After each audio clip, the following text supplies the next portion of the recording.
Good morning student. आज हम 9th class की अर्थशास्त्र के फर्स्ट लेसन पालमपुर गांव की कहानी के बारे में चर्चा करेंगे।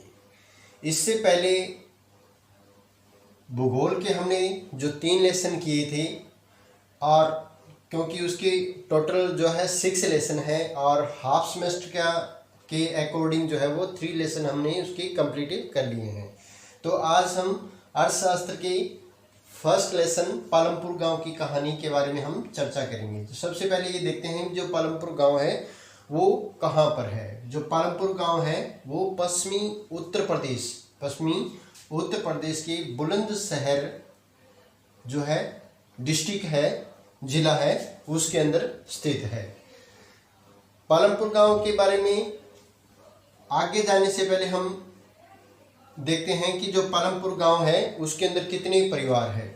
तो पालमपुर गांव के अंदर कुल परिवार जो है वो कितने हैं, 450 परिवार है का एक छोटा सा गांव है।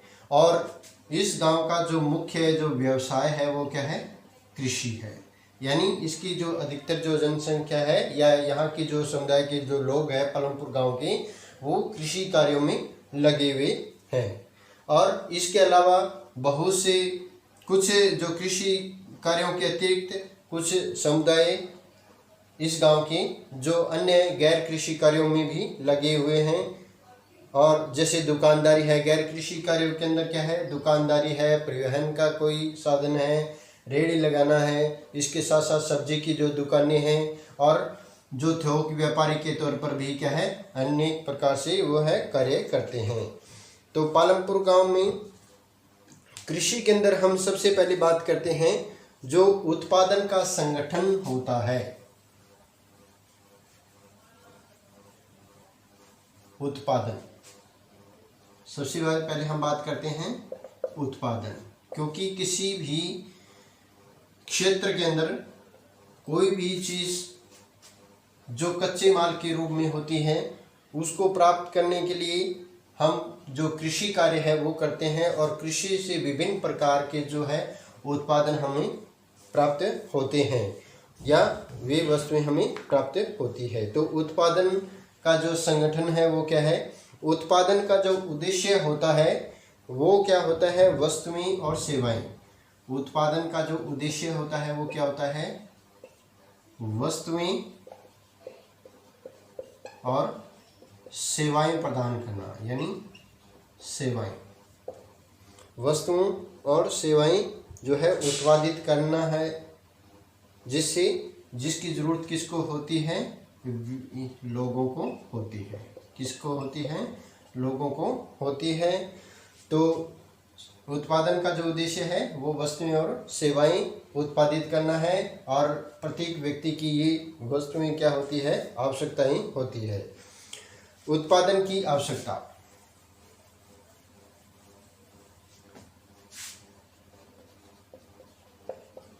उत्पादन की आवश्यकता।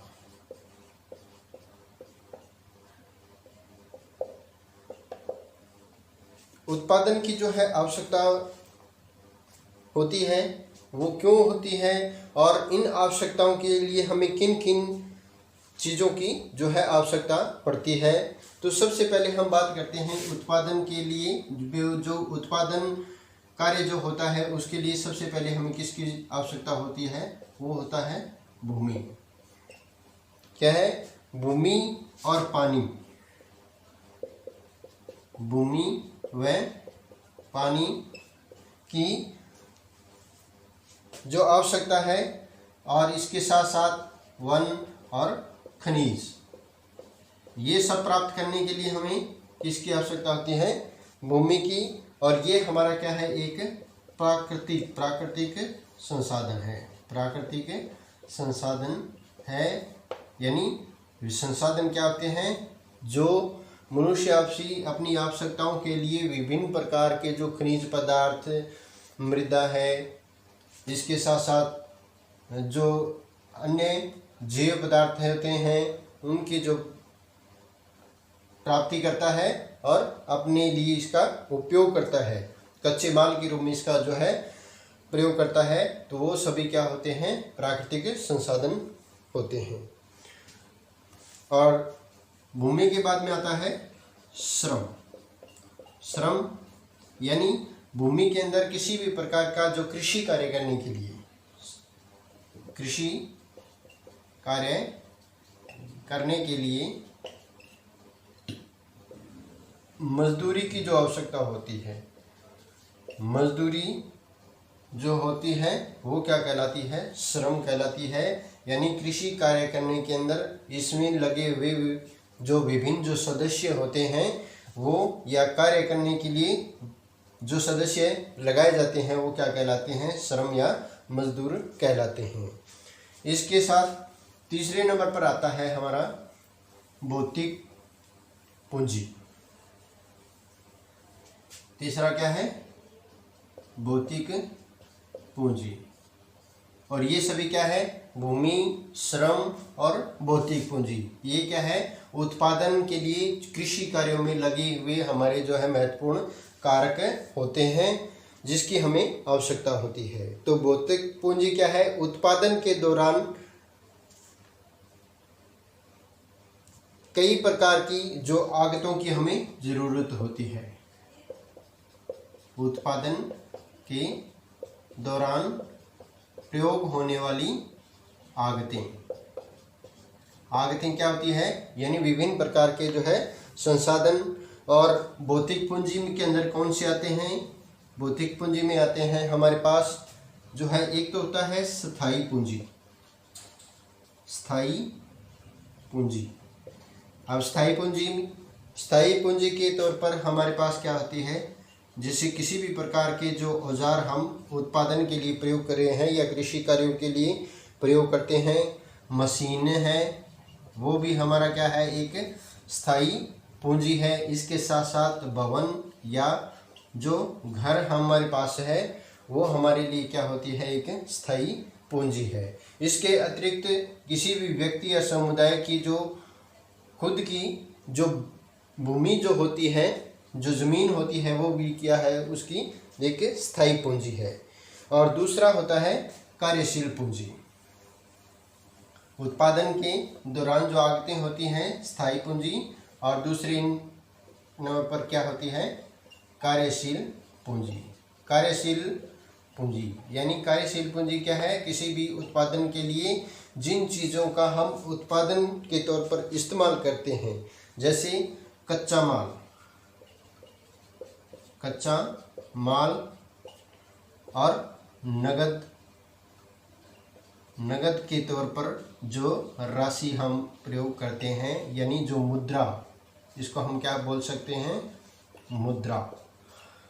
क्योंकि किसी भी उत्पादन के लिए जो कार्यशील पूंजी होती है, जैसे कच्चा माल है, तो कच्चा माल को खरीदने के लिए हमें किसकी ज़रूरत पड़ती है, नगद राशि यानी मुद्रा की आवश्यकता होती है, जो हमारी भौतिक पूंजी के दो पहलुओं में से एक है। और इसके बाद में आता है ज्ञान और कौशल। भौतिक पूंजी के बाद में आता है ज्ञान और कौशल। ज्ञान और कौशल। यदि हम इसको एक अलग तरीके से यदि लिखा जाता है तो ज्ञान और कौशल के अंदर हमारा आता है मानव पूंजी, मानवीय पूंजी। इसको हम क्या बोलते हैं, मानवीय पूंजी भी कहा जाता है। देखिए, भूमि,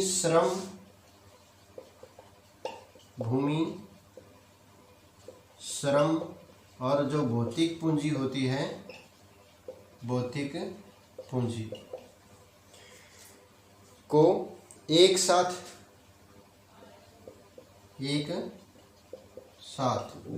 प्रयोग करने के लिए या एक साथ जो है योग्य बनाने के लिए, हमें एक साथ योग्य बनाने के लिए या इसका प्रयोग करने के लिए हमें किसकी आवश्यकता पड़ती है, ज्ञान और कौशल की आवश्यकता पड़ती है, या फिर हम इसको क्या बोलते हैं, मानवीय पूंजी कहेंगे।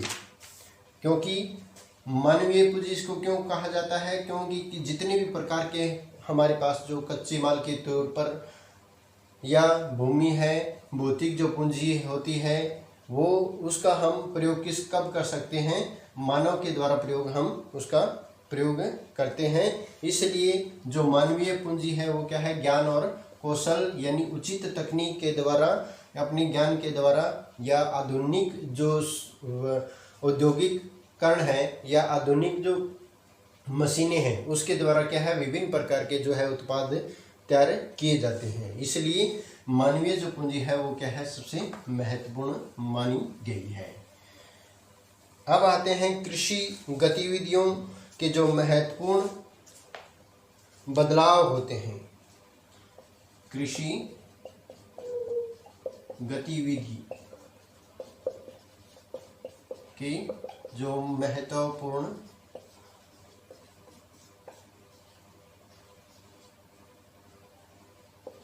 बदलाव। अब कृषि में जो बदलाव होते हैं वो किस प्रकार होते हैं। सबसे पहले हम बात करते हैं भूमि की। क्या है, कृषि में प्रयुक्त जो भूमि क्षेत्र होता है वो क्या होता है, स्थिर होता है। भूमि जो क्षेत्र होता है वो क्या होता है, स्थिर होता है। और स्थिर होने के लिए इसके अलावा कालांतर में जो बदलाव हुए थे वो क्या थे। अब जो भूमि क्या होती है, स्थिर होती है। और प्राचीन काल में यानी पहले जो है भूमि थी उसमें क्या हो, किसका प्रयोग करते थे, जो स्थानांतरण भूमि का हम प्रयोग करते थे। यानी सबसे पहले क्या थी, बहुविध फसल प्रणाली। बहुविध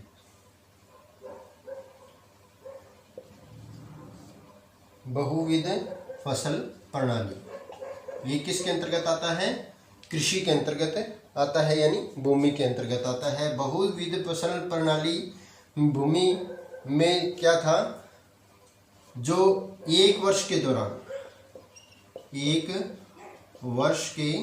दौरान एक से अधिक जो फसलें बोई जाती है, एक से अधिक फसल बोना क्या कहलाता है, बहुविध फसल प्रणाली कहलाता है। दूसरी थी आधुनिक कृषि विधियों का प्रयोग। दूसरा था भूमि के अंदर आधुनिक कृषि विधियों द्वारा, आधुनिक कृषि विधि।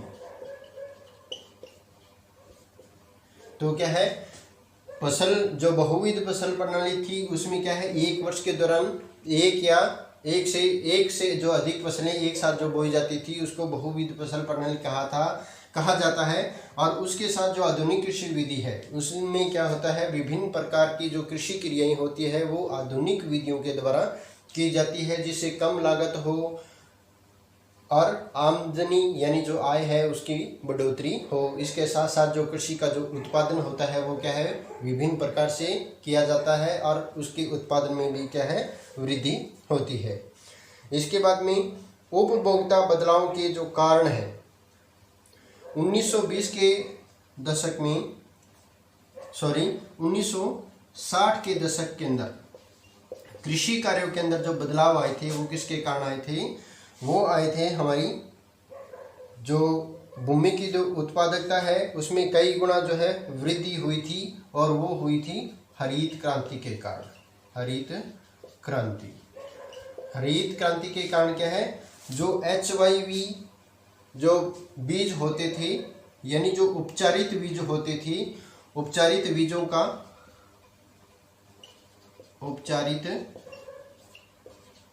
का प्रयोग करके विभिन्न प्रकार की जो है कृषि की जाती थी, और इससे फसल का जो उत्पादन था वो क्या हो गया था, बढ़ गया था। और सबसे ज़्यादा जो है उत्पादन पर जो प्रभाव पड़ा था वो कौन सा था, गेहूं और चावल की जो कृषि थी वो उसकी उत्पादन क्षमता के अंदर वृद्धि हुई थी। दूसरा आता है जो श्रम के तौर पर थे। श्रम में हमने पहले बताया था भी, श्रम उत्पादन का क्या है, दूसरा आवश्यक तत्व होता है। भूमि के बाद में जो श्रम है वो उत्पादन का दूसरा आवश्यक कारक है। इसके साथ साथ जो छोटे किसान थे खुद अपना जो है श्रम करते हैं, यानी जो छोटे किसान जो होते हैं, छोटे किसान जो है वो उत्पादन करने के लिए खुद है जो है मेहनत करते हैं या मजदूरी करते हैं, जबकि जो मझोले और कई जो बड़े किसान हैं वो अपने क्षेत्रों में काम करवाने के लिए क्या है बाहर से जो है श्रमिकों को बुलाते हैं। इसके साथ साथ पूंजी, यानी कोई भी जो कच्चा माल खरीदने के लिए किसकी आवश्यकता पड़ती है, हमें मुद्रा यानी पूंजी की जो है आवश्यकता पड़ती है। इसके साथ साथ पूंजी के में जो है छोटे किसान बड़े किसानों से क्या लेते हैं, कर्जा लेते हैं। कर्जा लेते हैं और कर्जा क्यों लिया जाता है, क्योंकि जो छोटे किसान होते हैं उनकी जो फसल के दौरान जो लागतें होती हैं, जो चीज़ें जैसे रासायनिक खादें हैं, इसके साथ साथ सिंचाई की व्यवस्था भी इनको करनी पड़ती है, और ढुलाई की है, कटाई की है, बुआई की, ये सभी कार्यों के लिए क्या है उनको किसकी आवश्यकता पड़ती है, पूंजी की आवश्यकता पड़ती है। और पूंजी कहाँ से प्राप्त होती है, जो बड़े जमींदार और जो वर्ग होते हैं उनसे कर्जे के तौर पर जो राशि ली जाती है वो क्या कहलाती है, पूंजी कहलाती है। चौथे नंबर पर आता है हमारा, इसमें है अधिशेष कृषि उत्पादों की जो बिक्री होती है, अधिशेष कृषि उत्पादों की बिक्री।